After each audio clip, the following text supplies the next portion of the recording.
Oh, hey, how's it going, guys? So this is my last case study. It's going to be a adult trauma, and yeah, let's get into it. Student number 4707, Cameron Mandigat, aka the Flying Hawaiian, aka the Asian Persuasion, aka the Filipino Poi Pounder. This shift was at Waipahu. Shift hours were from 1200 to balls, and my preceptors were MICT Trevor Halverson and MICT Chris. Did not catch his last name. The date of patient contact was November 18th, 2018 at about 1400. We were dispatched to Aiea Heights at the patient's home for a fall. When we got there, the patient was a 70-year-old male, and he was lying in his driveway with a ladder next to him. It's good to note that the drastic slope. So let's say that this was 90 degrees, roughly 45 degrees. It was between like a 70 and 60 degree incline. So that was pretty drastic. Patient was lying in a right recovery position. The reason he was lying that way is because he had an open tib-fib fracture proximal to his left ankle, and he was lying on his stomach, right recovery-ish, because his left leg was elevated in the air and curled towards his head. His foot, say the foot was like this, was rotated externally, heel up, and his toes were towards his head. Fire was on scene, as well as the patient's family, and some neighbors were there as well. The history of this call was the patient was working on his gutters. He was cleaning them out while on the ladder, and he lost his balances and fell. As he fell feet first, and he hit his jaw or his chin on his tailgate of his truck. When he landed in his driveway, which again had a very drastic slope, and he lost his balance once more, and he went down. His left foot stayed where it was, and his body took everything else with it, and he just rolled over it and stayed where it was, and he just stayed where he was on the ground, kind of rolled onto his belly, and he put his foot up, or his left leg up in the air, called for his wife for some help. Wife came out, ran back inside, and called 911.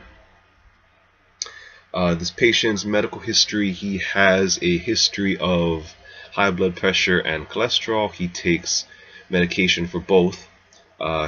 His eyes were pearl at 3. Breathing was non-labored, full breaths. Lung sounds were equal bilaterally, and they were clear. Vital signs are as follows. Blood pressure was 141/73. We had him hooked up to the monitor. Heart rate was at 91. Respiratory rate was 18. He was satting at 94% on room air, and his temp was 97.1. Dex was 136. We did a quick physical exam of the patient. No crep to his head, face, no vital signs or anything like that. No deformities, step-offs, or crepitus to his neck or spine. His trachea was midline and centered. Basically no other trauma anywhere on his body. He had minor scrapes and abrasions to his knee and elbow, but that was really it. His main our main concern was that open tib-fib fracture. In regards to the fracture, there was no gross arterial or venous bleeding.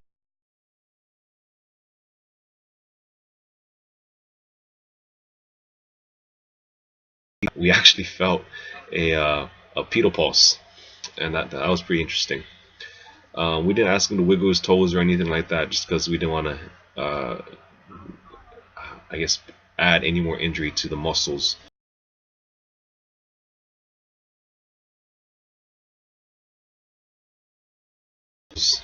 We used about 3 rolls of 6-inch cling on the patient, as well as a couple 4x4 pads, and we used that to keep his foot in the position that it was in, and 2, to monitor how much bleeding was actually occurring with this patient. From there, after that, or at the same time I should say, we started an IV, full bag, and Trevor asked the patient if he was in any pain. The patient said no, no, no, no. And finally, it was upon prompting of the patient's wife that he accepted some painkillers.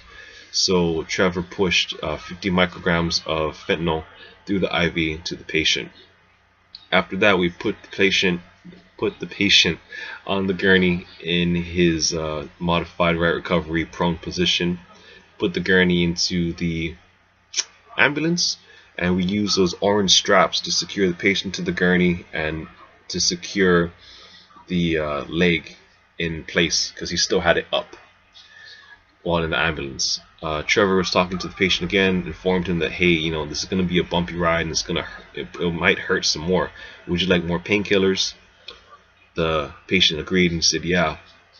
And so Trevor pushed another 50 mics of fentanyl to make the grand total 100 micrograms of fentanyl to the patient. From there, we transported immediately to Queens Hospital Punchbowl. I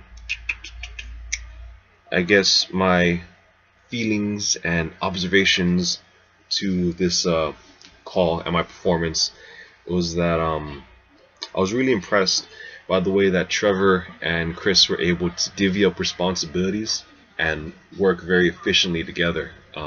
Trevor took the patient and the family, while Chris talked to the fire department and worked on the injury itself. And Chris was constantly letting Trevor know what he was doing, where he was at, and they maintained really, really good communication. And the reason why I was really impressed by this was because the shift just prior, I was at IAEA and we had that motorcycle accident where the two vehicle lists were ejected off of the motorcycle and went into oncoming traffic. Injuries were very similar. Female rider had her leg basically looked like a Tetris piece, that Z one with extra zags in it, and the male patient, he had an open tib fib fracture proximal to ankle, just like this patient right now. However, that situation, the scene's control really deteriorated really fast, and we just had to get out of there. And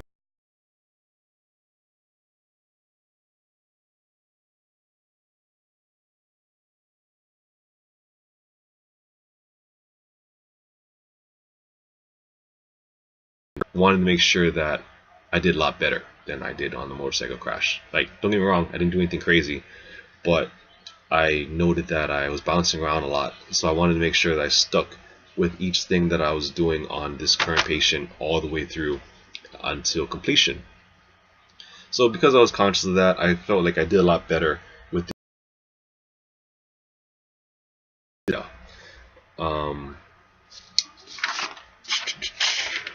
yeah. And then going into my before I go into patho, I also wanted to say that Trevor was able to maintain, going back to the scene control. He was able to maintain scene control because he was very calm.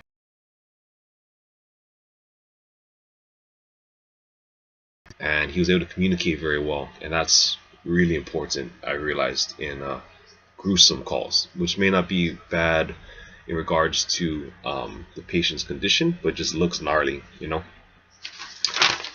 So the pathophys on an open fracture, otherwise known as a compound fracture, is basically when a traumatic event causes a fracture and creates an opening, or creates an open wound break in the skin near the site of the broken bone. It's commonly caused by a fragment of the bone breaking through the skin at the moment of injury. There's two types, high velocity and low velocity. High velocity was this situation right here, where it was a fall. Either way, there can be extensive damage to the patient's skin, muscles, tendons, nerves, veins, and arteries. Some major concerns for us in EMS are infection and contamination of the wound itself.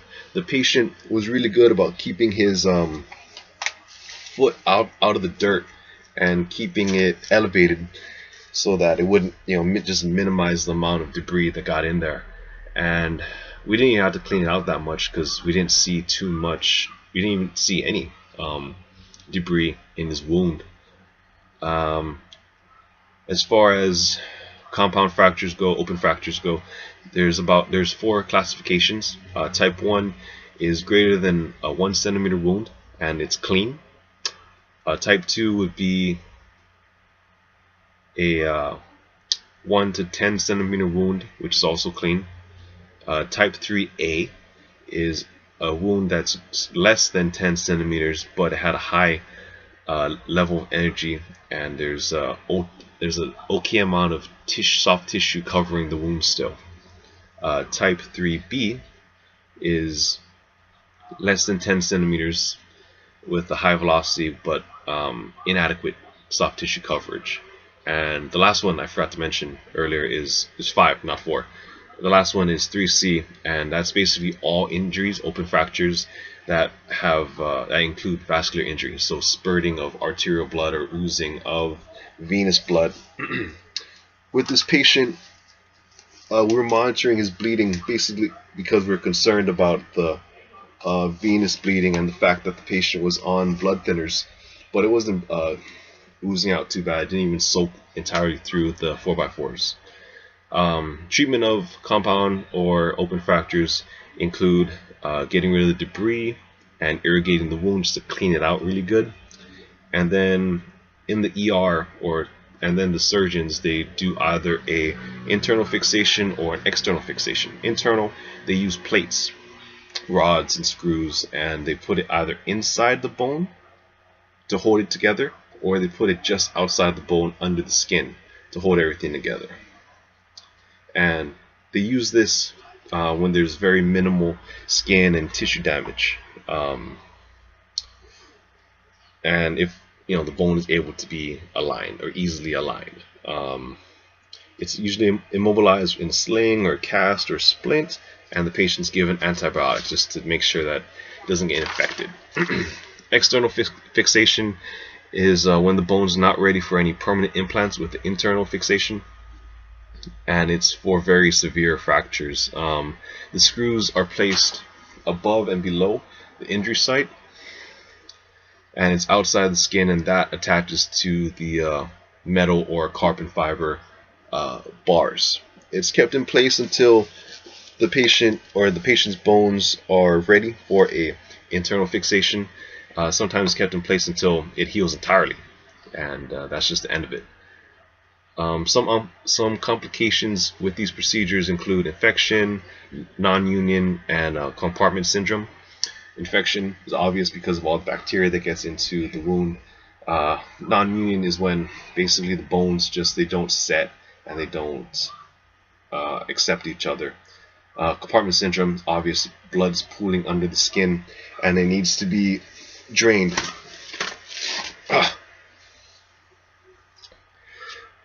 When it comes to recovery, the patient is going to feel some stiffness, discomfort, a little bit of weakness. The doctor needs to send them to physical therapy and needs to set realistic goals for the patient. As far as what happened to the patient after we dropped him off at Queens, I'm not sure. We didn't head back there at all that day, so we got him there all right. There was no major bleeding through the gauze pads, and patient took it like a champ. Trevor even commented like, look man, like I've seen some pretty nuts stuff and people are not handling it as well as you are. And at first he tried to play it off, the patient tried to play it off as, oh, you gave me painkillers, but he wasn't even crying when we got there. You know what I mean? Like personally, if that happened to me, I'd probably be crying and bawling, but that's me. Yeah, thank you for listening. If you all stayed long enough to the end, I appreciate it. See you guys tomorrow, and